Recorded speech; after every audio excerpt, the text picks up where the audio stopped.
মানে ভারতের এখন কামড়ানি শুরু হয়েছে, ভেতরে তাদের জ্বলছে। এখন কিছুই বলার নেই।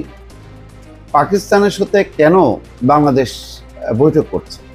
পাকিস্তানের পররাষ্ট্র সচিব বাংলাদেশে আসছে এবং 15 বছর পরে দুই দেশের মধ্যে দ্বিপাক্ষিক বৈঠক হচ্ছে।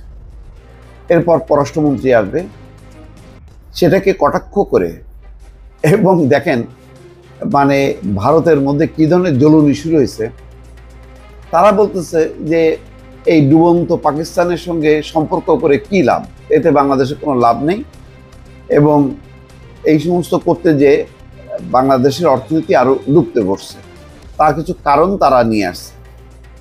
ভারতের শাসক গোষ্ঠীর মুখপাত্র আনন্দবাজার একটা প্রতিবেদন করে তাদের যে ক্ষোভ বিক্ষোভগুলো ভেতরে আছে সেগুলি উগড়ে দিছে। শোনেন কি কি তারা বলার চেষ্টা করছে। তারা একটা রিপোর্ট করেছে, ভারতের সঙ্গে যুদ্ধ খেলায় ডুবছে তাদেরই অর্থনীতি। ঢাকাকে বার্তা দিল নয়াদিল্লি। অর্থাৎ ভারতের সঙ্গে এই যে যুদ্ধ খেলা হচ্ছে, এই যে সুতা আমদানি বন্ধ, তারপরে স্থল বন্দর বন্ধ করা, এগুলো হচ্ছে যুদ্ধ খেলা। এর ফলে ক্ষতিগ্রস্ত কি হচ্ছে? ক্ষতিগ্রস্ত হচ্ছে বাংলাদেশ। এই বার্তা নাকি তারা দিছে ঢাকাকে। এবং দেখেন পররাষ্ট্র সচিব পর্যায়ের এই বৈঠকের দিকে নাকি তারা নজর রাখছে। এটা বলছে যে তাদের যে বিদেশ মন্ত্রণালয়ের অর্থাৎ পররাষ্ট্র মন্ত্রণালয়ের মুখপাত্র রণধীর জয়সওয়াল বলতেছে এটা নজর রাখছে। কেন বাবা নজর রাখতে হবে কেন? এটা কি অধিকার নেই? বাংলাদেশ যখন যার সাথে বাণিজ্য বৈঠক করবে, অর্থনৈতিক বৈঠক করবে, এটা তো তাদের অধিকার। এখন এমন তারা অভ্যস্ত হয়েছে, যেহেতু হাসিনা কোনোভাবেই সংযোগ রাখতো না পাকিস্তানের সঙ্গে, তারা মনে করে সেই হাসিনার ওই নীতিটাই ভালো। এখনো যাতে বাংলাদেশের এই সরকার সরকার সেই নীতিটা ফলো করে, অর্থাৎ পাকিস্তান দূরে দূরে থাকবে। এখানে বলা হচ্ছে ভারতের সঙ্গে যুদ্ধ খেলায় নিজেদের অর্থনৈতিক বিপর্যয়কে ডেকে আনছে বর্তমান সরকার।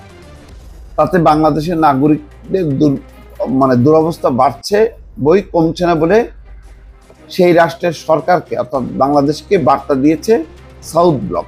মানে ভারতের পররাষ্ট্র মন্ত্রণালয়ের বলা হয় সাউথ ব্লক।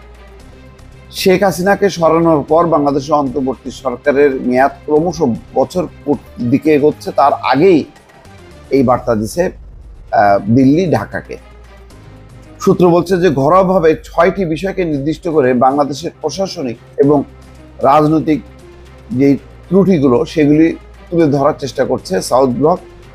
1, ভারতের সঙ্গে কৃত্রিম সংঘাতের বাতাবরণ তৈরি করে বন্ধ করে, মানে কৃত্রিম বাতাবরণ তৈরি করে বন্দর বন্ধ করে ট্রান্সশিপমেন্ট আটকে রাখা।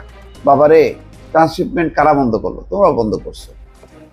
2, যারা নিজেরা ইতিমধ্যে দেউলিয়া হয়ে গিয়েছে সেই পাকিস্তান শ্রীলঙ্কার কাছ থেকে বিকল্প অর্থনৈতিক সুযোগ সুবিধা চাইছে ঢাকা। ওই যে শ্রীলঙ্কার প্রধানমন্ত্রীকে বলছে যে আমাদের ওখানে কয়েক মিলিয়ন টাকা আছে, সেটা ফেরত দাও। ওটাকে আবার তারা এটা টেনে আনতেছে। আর পাকিস্তানের কাছে তো পাওনা তারা চাইবেই বাংলাদেশ। 3, দেশের মানুষকে অর্থনৈতিকভাবে হাত ছাড়ার সুযোগ না করে ক্রমাগত রাজনৈতিক লাভের সন্ধান করে যাওয়া। অর্থাৎ রাজনৈতিকভাবে ভারতকে তারা মোকাবেলা